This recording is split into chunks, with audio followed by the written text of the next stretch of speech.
I'm fully in church with you.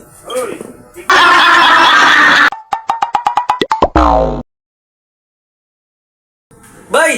Bay! Halika dito, bay! Halika dito, bay! Mayroon akong ipangutana sa iyo, bay. Halika, bay. Bakit lang? Di, pangutana Ano ko sa iyo naman kasi tatanong mo? magaling ka mag-English eh. Ipapangutana ko sa iyo. Ano yung sa English ng punong-puno na ako sa iyo?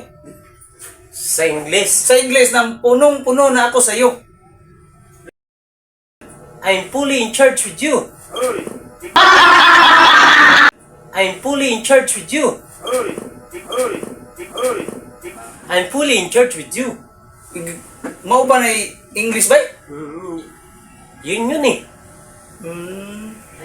Parang cellphone ba? Full charge na. Sige ba?